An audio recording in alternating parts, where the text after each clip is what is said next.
Is there any pain greater than holding more than $70 million in your hands, yet still being unable to escape a tragic death? On March 19th, 2026, the world fell silent as Chuck Norris, martial arts legend and the icon of Walker, Texas Ranger, suddenly passed away at the age of 86. He left behind a vast fortune, 1,000-acre estates, a multi-million-dollar mineral water empire, and profits wrestled from intense legal battles with Hollywood. But that enormous sum could not conceal the storms hidden within his own home. There were silent fractures and a shocking secret, a biological daughter whose existence had been hidden for nearly 30 years. And now, that entire fortune has become a test, placing his current wife and 5 children before the same question. Will it bring them together or mark the beginning of new divisions? Before we begin, let me ask you this. Which Chuck Norris film impressed you the most? Leave a comment below so we can remember this legend together. Under the blazing Hawaiian sun, an elderly man throws punches that slice through the air. The frame closes with a proud line, "I don't age, I level up." That was Chuck Norris's final video. 9 days after that defiant declaration, Hollywood's invincible man truly fell. On the morning of March 19th, 2026, the quiet home in North Shore, Kauai was suddenly shattered by the sound of emergency sirens. Once his final refuge with his wife Gina, a place where he stepped away from Hollywood's lights to slow down, it now became the beginning of an ending no one was prepared for. Just hours after being admitted to the hospital, he passed away, quietly, in the arms of his family. For years, the internet had turned him into an immortal symbol through jokes that defied logic, where people said, "Death came for Chuck Norris." But death was the one who got knocked out. And so, when reality appeared, no one was ready to accept that the wall had fallen. His family offered no further explanation. They simply posted a short line, "Thank you for loving him. Thank you for remembering Walker." And that was enough. But after all the farewells, another story began to unfold, quieter, more complex. He left behind a fortune worth up to $70 million.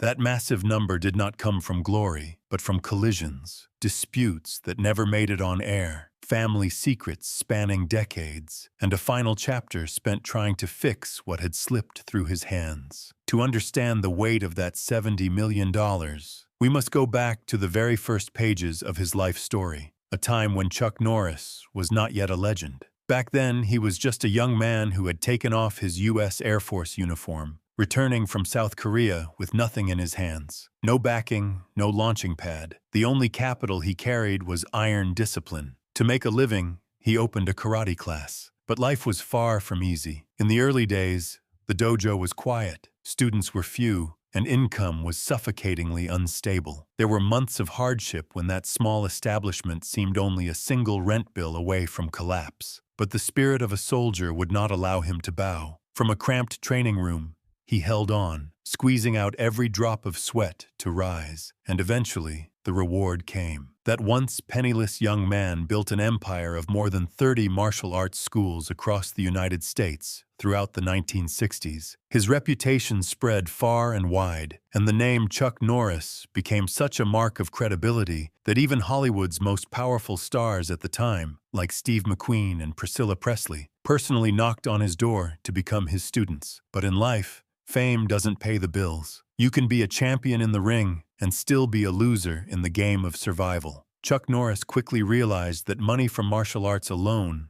could not guarantee his family's security. The only thing he could do was turn the name Chuck Norris into a valuable brand, and cinema was the only door. His first opportunity came with a role opposite Bruce Lee in The Way of the Dragon. Standing before a legend, the pressure was suffocating. He knew that if he misstepped even once, the door to Hollywood would slam shut forever. But the harshest challenge came with Good Guys Wear Black. In the late 1970s, when the film was completed, it was decisively rejected by studios. There were no negotiations, no second chances, just cold shakes of the head. In that situation, most people would have stopped, but not Chuck Norris. He released the film himself, using what little money he had left to rent theaters and bring it city by city. Everything was on the table with only 2 clear outcomes: either create a turning point in his life or lose everything with no way back. And the results spoke for themselves. From an investment of just $1 million, the film grossed $18 million at the box office. That moment was not just a financial victory, it was the first time the name Chuck Norris forced Hollywood to take him seriously. In the 1980s, he dominated the screen with a series of action blockbusters. The name Chuck Norris became almost synonymous with strength and discipline.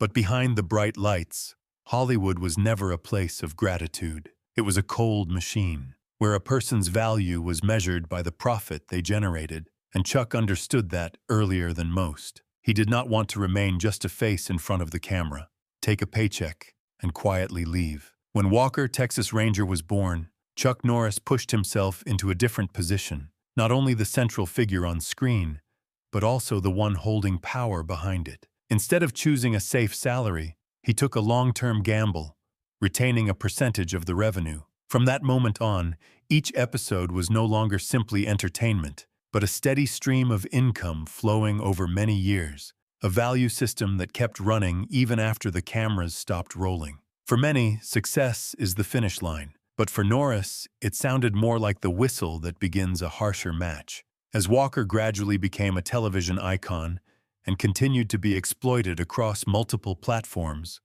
from reruns to modern distribution formats, the numbers behind it grew more complex. The value increased, but transparency did not. And then he realized something. The profits he was supposed to receive no longer reflected what the show was actually generating. He did not choose silence. In 2018, when many of his peers had already stepped into the background, Norris entered an entirely different battlefield, the courtroom. He confronted the very systems that had once helped the show spread, accusing them of withholding massive sums of money through distribution mechanisms that only insiders could fully understand. This was no longer an ordinary dispute. It became a prolonged war over the years, where each session wore him down. Each document peeled back another layer, and every number carried a piece of truth that had never been spoken. By 2023, everything concluded with an out-of-court settlement. There was no official figure, no declaration of victory, but the outcome itself said it all. He had pursued the fight to the very end. For Norris, this was never just about money. It was about the right to control the value of his own work. It was the line between true worth and what had been obscured behind the system. And above all, it was proof that even when the stage lights had dimmed, he never gave up fighting for what was his. But if you only look at Total Jim or the profits from Hollywood, you would miss the most important part of how Chuck Norris built his wealth. Because there came a time when he no longer wanted to make money from the world, but began making money from the very land beneath his feet. And that is when the story turned to Texas. In Grimes County near Navasota, Norris owned a nearly 1,000-acre property called Lone Wolf Ranch. Not just a home, but the center of everything he built in the final chapter of his life. There were no Hollywood lights, no packed filming schedules, only land, water, and complete control. It was where he chose to slow down, but ironically, it also besought the place that opened one of the most unexpected sources of wealth in his life. In 2011, while drilling a well for household use, his family accidentally discovered an extremely rare artesian aquifer, believed to have existed for over 20,000 years since the Ice Age. It was not just water, but a natural resource of immense commercial value, something many companies spend millions trying to find. And he discovered it right beneath his feet. And this time, Norris did not miss the opportunity. In 2015, he and his wife, Gina O'Kelly, founded the bottled water brand Seaforce Water, turning a chance discovery into a real business. They built a production facility right on the ranch, with a capacity of hundreds of bottles per minute. And more importantly, they controlled the entire process, from the water source to production and distribution. Unlike brands that simply attach a celebrity name, Seaforce was a true enterprise, professionally operated and rapidly expanding across all 48 U.S. states. What made it special was not the marketing, but the nature of the product itself. The water was promoted as highly pure, rich in natural minerals, and pH balanced, qualities that the premium bottled water market constantly seeks. But most importantly, it belonged to them, not leased, not partnered, but a resource directly tied to the land Norris owned. And here, a small detail carried significant meaning. Gina held 51% of the shares and served as CEO. That meant that no matter what might happen to Norris's assets in the future, this business would remain in her hands. Not divided, not dragged into complex disputes. This was not just a business decision, but a long-term strategic move to ensure that at least part of his legacy would not be fragmented. Alongside Lone Wolf Ranch, his family also owned a beachfront retreat in Kauai, Hawaii, where he spent his final years away from the pace of industrial life. It was a completely different space, quiet, isolated, and absolutely private. And it was here that he passed away, closing his journey not under the lights, but in the stillness he had chosen. If you look at the full picture, you will see that Norris's wealth was not a sum created at a single moment, but the result of a clearly defined transition, from martial arts to cinema, from cinema to control, and finally from control to true ownership, land, resources, and the businesses tied to them. That is why the figure of $70 million is not surprising, because it did not come from luck, but from always staying one step ahead, always finding a way to place himself in a position of control, rather than merely being a participant in the game. There is no substitute for hard work. That statement was not only true in the way he trained, but also in the way he built his wealth. There were no sudden leaps, no shortcuts, only the right decisions, repeated over many years, until they accumulated into a system large enough to sustain itself. Now, with his passing, what remains is not just the figure of $70 million, but an entire legacy waiting to be divided. A family story layered with memories, relationships, and secrets that had been buried over time. And the biggest question now is, who will inherit everything he left behind? Under Texas community property law, where Chuck Norris spent many years of his life, half of the assets accumulated during the marriage automatically belong to the current spouse. That means Gina O'Kelly, the woman who stood beside him in the final chapter of his life, holds a very large portion of this estate, even before the will is opened. But if you only look at the law, you will miss the most important part of the story. Because for Norris, family was never something that could be divided into equal numbers.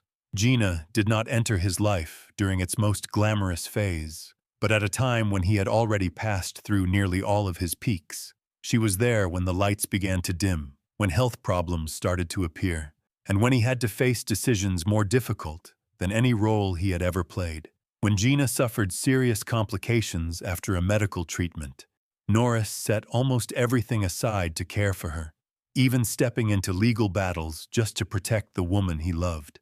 And it was during that same period that they built Seaforce Water together at Lone Wolf Ranch, not just as a business, but as a way to reclaim control of their lives on their own terms. Gina is not just the recipient of assets, but the keeper of the legacy, especially with Seaforce, where she plays a central role in its operation and development.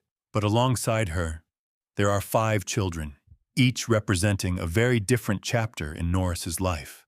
Mike and Eric, his 2 sons from his first marriage to Diane Holacek, grew up during the years when Norris was still struggling to build his career. It was a time of martial arts schools, constant travel, and uncertain opportunities. Diane, who stood beside him from the days when he had almost nothing, passed away in late 2025 after a long battle with cognitive decline.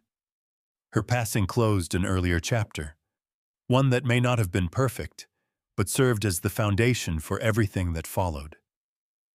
In contrast, the twins Dakota and Danilee grew up in a completely different world. Born in 2001, they did not know a Chuck Norris chasing fame, but a father who had learned to slow down. At Lone Wolf Ranch, where there were no cameras or packed schedules, they witnessed a different version of him, calmer, more present, and perhaps more connected. To them, he was not an action icon, but simply a father. But if the story ended there, it would be missing its most important part. The part that, for many years, almost no one knew about. That is Dina, a name that, for nearly 3 decades, did not exist in his life. The story began in the early 1960s, when Norris was still in the military and already married. A brief relationship led to Dina's birth, but he never knew. Dina grew up with a truth revealed to her at the age of 16, that her father was a famous man, but also someone she was not allowed to contact. And so, for 26 years, they existed like two parallel lines, connected, yet never touching. Until 1991, when Dina decided to break that silence with a letter. Not to demand anything, but simply to know. When they met, there was no script, no preparation. Norris looked at her and immediately recognized something he could not deny. He was looking at himself. In that moment, as he later recounted, they simply stood there, then embraced and cried, as if all the lost years had been compressed into a single second. Later, he wrote a line that many still remember. There may be illegitimate parents, but there are no illegitimate children. From that moment on, Dina was no longer a secret. She was welcomed as part of the family, appearing with them on important occasions, not as an outsider, but as a missing piece that had finally been found. And it is here that the story of inheritance begins to change its meaning. It is no longer just about dividing assets, but about defining who truly belongs to this family, who was there from the beginning, and who had to wait a very long time to be allowed in. From the outside, people may see numbers, percentages, names clearly listed. But inside, these are relationships that were once broken, then reconnected in ways that are imperfect, yet real. For Norris, what he left behind was not just money, but the way he faced his own past. Not avoiding it, not denying it, but accepting it and making amends while there was still time. And perhaps that is the greatest part of his legacy, something that cannot be measured by any number. And to understand how such a person was formed, we must go back in time, to the very beginning, where everything was still vague, yet already determined everything. On March 10, 1940, in a small town called Ryan, Oklahoma, Chuck Norris was born into a family where the most abundant thing was not money, but absence. His real name was Carlos Ray Norris, named after a minister his father respected, a name that carried expectation, yet could not hide the reality that his childhood would be nothing like the invincible image the world would later believe in. His father, Ray Norris, was a man who worked many jobs just to survive: mechanic, bus driver, truck driver, but never truly managed to hold on to the most important thing: stability. Alcohol crept into his life like a habit he could not break, bringing with it drunkenness, absences, and a family constantly on the edge. For a child, a father's presence is usually something taken for granted, but for Norris, it was never certain. Sometimes there, sometimes completely gone, and most of the time, leaving only emptiness behind. He grew up not in applause but in silence. He was not a strong child, not a prodigy, not someone people would stop and say, "This kid is going to make it." He was simply ordinary to the point of being forgettable. The first turning point came when he was 16, when his parents divorced. The family left Oklahoma, moved through Kansas, and eventually settled in California, where Norris lived with his mother and 2 younger brothers, carrying a new life, but the same person. He was still the shy boy, still standing on the sidelines, still belonging to no center of attention. But sometimes, the years that seem meaningless are simply the quiet before life changes direction. And for Norris, that change began with a decision that was not grand at all. At 18, he joined the United States Air Force, not out of a great ideal, nor because he had found his path, but simply because he needed to escape a life with no direction. The military took him to South Korea, and for the first time, he was placed in an environment where he could no longer disappear as before. There, amid long repetitive days and empty stretches of time, he began learning martial arts. Not out of passion, not to prove anything, but because it was the only thing he could hold on to in an unfamiliar world. And then everything began to change. The first turning point came when he was 16, when his parents divorced. The family left Oklahoma, passed through Kansas, and eventually settled in California, where Norris lived with his mother and two younger brothers, carrying a new life, but the same person. He was still the shy boy, still standing on the sidelines, still belonging to no center of attention. But sometimes, the years that seem meaningless are simply the quiet before life changes direction. And for Norris, that change began with a decision that was not grand at all.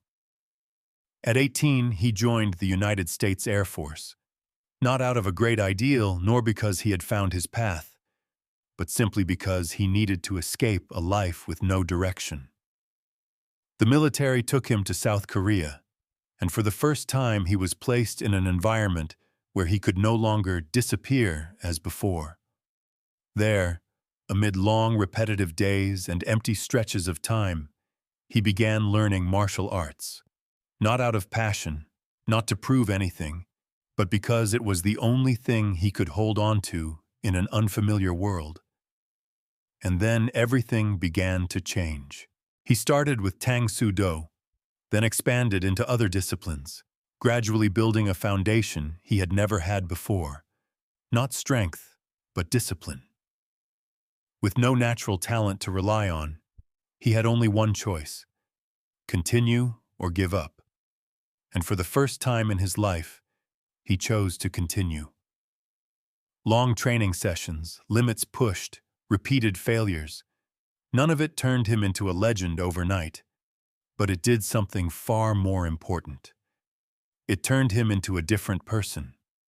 A person no longer defined by his past. A person who began to take control of himself. When he was discharged in 1962, Chuck Norris did not return as an ordinary soldier.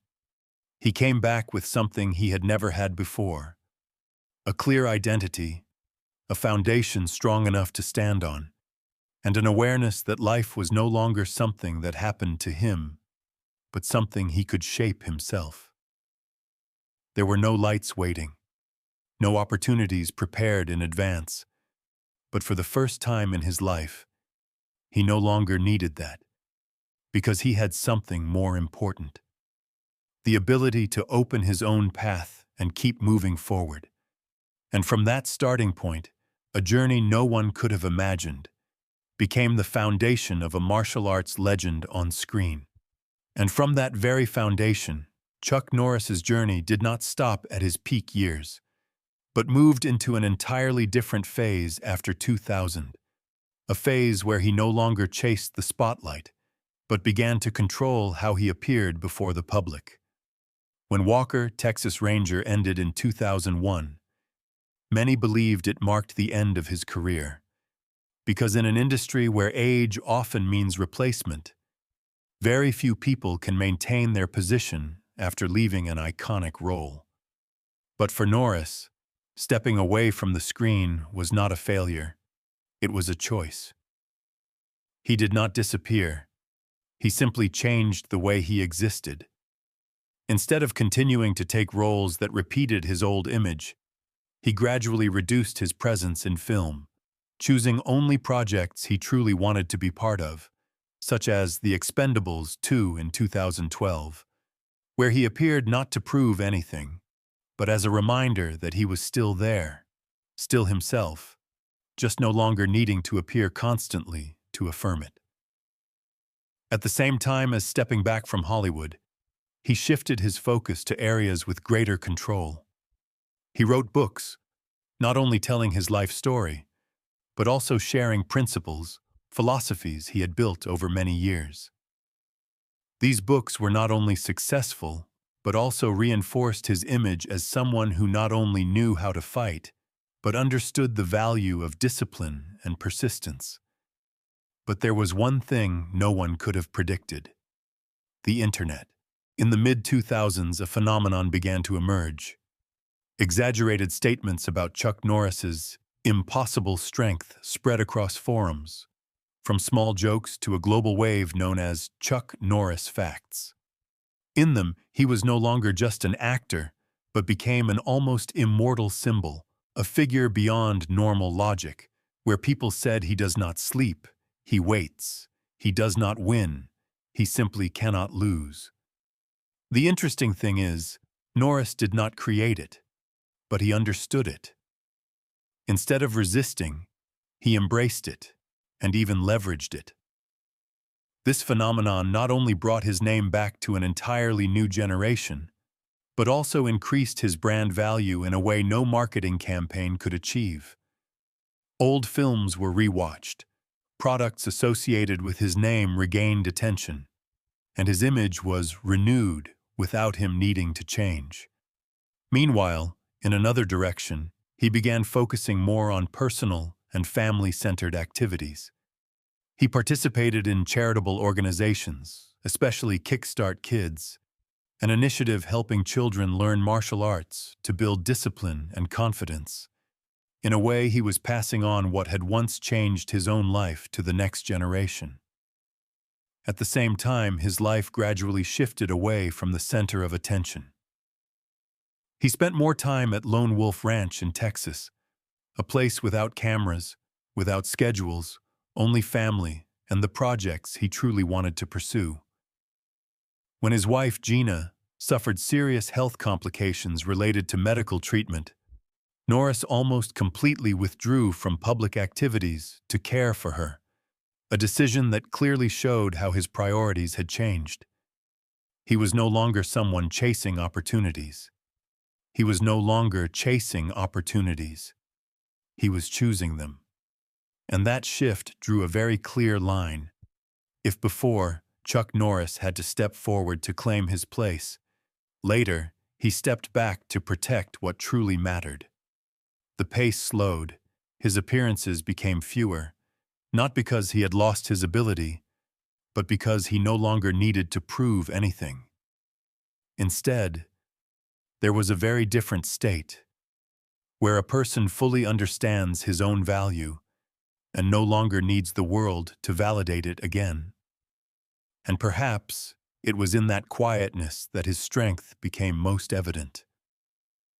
Now, with Chuck Norris gone, what he leaves behind is not just roles or a name that once dominated the screen, but a legacy built over an entire lifetime, slowly, deliberately, and never dependent on luck. It is a system of values he created with his own hands, from the first martial arts schools, to the bold moves in cinema, to the control over profits that he insisted on keeping in an industry not designed for those who want to hold power. Each of these things, when viewed separately, may seem like decisions, but when placed together, they become the foundation of a fortune that carries not only monetary value, but the imprint of the man himself. And when the person who created that system is no longer here, the legacy does not disappear. It is passed on, not only through documents or numbers, but through a question every family must face. Who will continue to hold it? Who will protect it? And who truly understands how it was built? And that is the full story for today. If you think this story deserves to be known by more people, don't forget to like and subscribe. Because behind every famous name, there is always a story we have never truly understood.